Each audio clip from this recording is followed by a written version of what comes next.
Hey guys, welcome back to Clownfish TV. This is Kneon. I am here with Geeky Sparkles. Hello. And we're going to talk about Disney's Wish. Disney wishes the reviews were better for Wish. They're starting to come in now. The review embargo has been lifted, and the headlines are not good. Yeah. It's not terrible, but a lot of people are saying it's very much by the numbers. It's nothing remarkable. That's what people kept saying. They said it's another Disney movie. It's another Disney movie that basically references other Disney movies, and it's the most Disney movie ever, like a Disney movie by AI. Maybe it is. Maybe it is. I don't know. We're going to talk about this. So before we get into it any further, please subscribe for more pop culture news, views, and rants. Guys, you get a woohoo. Woohoo. A woohoo if you do. Go out to shopclownfish.com. You have a couple days yet to back Shadowbinders Volume 3 hardcover graphic novel. First new Shadowbinders content in 10 years. You know the drill if you've been listening for a while. And we have books 1 and 2 available. This will be shipping next year, next summer. Mm-hmm. In summer. Okay. That's when it's going to... That's when it's going to... Yeah, don't do that. No. So... I did not realize that the review embargo is up. This movie comes out on today. This weekend. Well, it came, okay, the early viewings start tomorrow on the 18th if you have tickets to go to the early, because they were trying to get a jump on the box office because they knew it wasn't going to do that great. But it actually officially comes out the 22nd. Yeah, I was going to say, because I didn't see it on the docket for this weekend when they were talking about movies that were going to cannibalize Captain Marvel. So Disney might eat itself. Mm-hmm. It might. They're the only ones that want to eat Disney right now. Disney just wants to eat itself.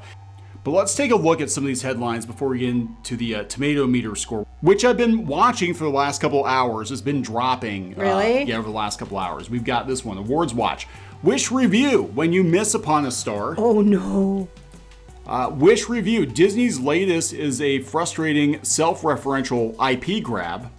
But you know what? That's pretty much Disney in general. I would argue that headline sums up Disney perfectly because all the things they want to add to the theme parks, it's all IP shit. That's it. They're just doubling, tripling down. Guess what, guys? More live action remakes. Guess what, guys? Frozen 4. You know? Yep. And this is the most Disney-looking Disney movie ever. Wish Review, a lifeless homage to Disney animation history. Wow. The Telegraph has Wish a review. They wish the reviews were good. Wish Review. Not so much a Disney fairy tale as a corporate identity crisis. Because they keep touting this as their 100th anniversary film about the wishing star and Disney and the wishing star. And oh yeah. Wish Review. Ariana DeBose and Chris Pine voice a disappointing tale of two Disneys. Wish is a pale imitation of the better Disney movies that came before it. I would again argue that Disney Company is a pale imitation of what it was before. So it's appropriate. Yeah, I think all these titles, headlines seem to sum up Disney Company current year. Wish Review. Ariana DeBose shines in a low-stakes fairy tale that sells the Disney brand short. Wish Review, the new Disney animated musical wishes upon a star and a brand. They keep going, that's this brand. It's this brand. And the thing is, people were saying about this, they didn't like it because the new style they're trying to do doesn't look finished. No, it looks like a video game cutscene with cell shading or something. Review, a lack of wish fulfillment in latest Disney animated film. These are just the first ones I pulled up. Wish Review, Disney's 100th anniversary fairy tale sure is pretty but lacks heart. Oh, no. Box office expectations. So let's talk about this. They were saying before the reviews came out that they were expecting about $50 million for Wish. And now I have to wonder if that's going to drop some. I have to wonder if that's not going to drop now because the reviews are very mid. I think, okay, here's the thing though. I think Disney knew there was going to be problems, which is why they all of a sudden a couple weeks ago announced, hey, guess what, guys?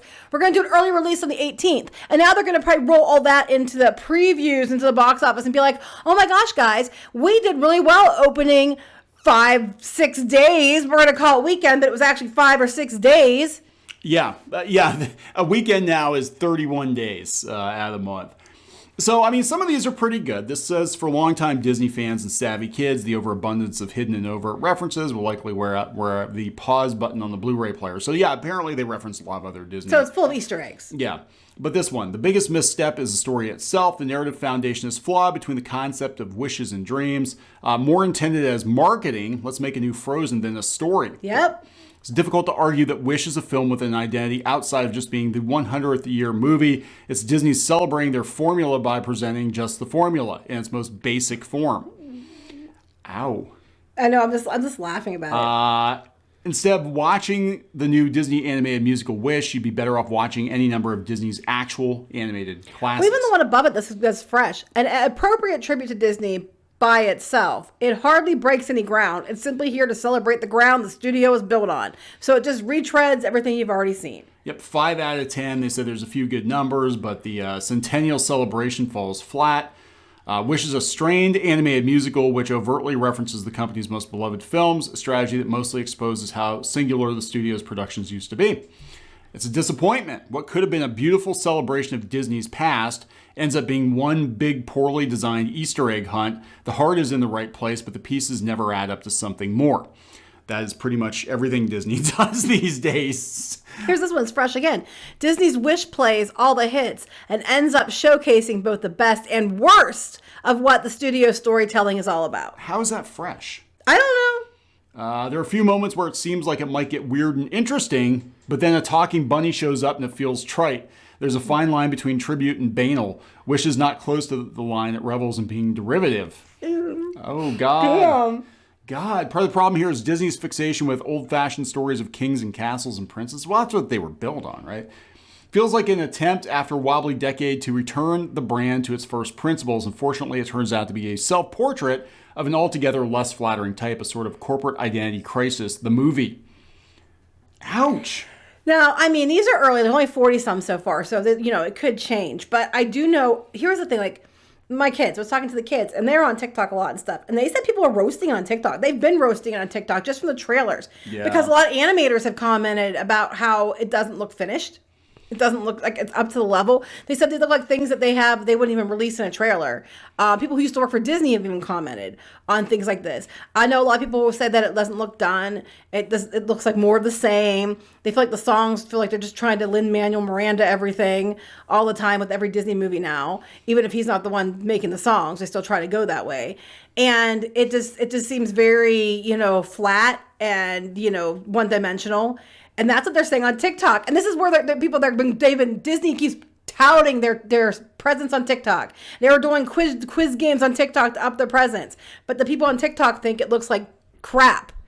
Yeah. So I don't know if this is going to go the way they thought it was going to go. Variety gave it rotten. They basically just said, yeah, it's just a retread of everything Disney's done.